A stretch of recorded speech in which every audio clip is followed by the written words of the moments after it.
রহমানির রহিম। আমি আমি ব্যারিস্টার কায়সার কামাল সশ্রদ্ধ চিত্তে সশ্রদ্ধ চিত্তে শপথ করিতেছি যে আমি আইন অনুযায়ী সংসদের ডেপুটি স্পিকারের কর্তব্য এবং কখনো আহত হলে স্পিকারের কর্তব্য বিশ্বস্ততার সহিত পালন করিব।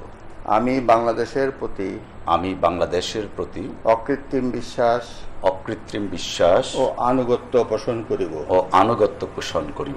আমি সংবিধানের রক্ষণ সমর্থন ও নিরাপত্তা বিধান করিব এবং আমি ভীতি বা অনুগ্রহ অনুরাগ বা বিরাগের বশবর্তী না হইয়া সকলের প্রতি আইন অনুযায়ী যথাবিহিত আচরণ করিব।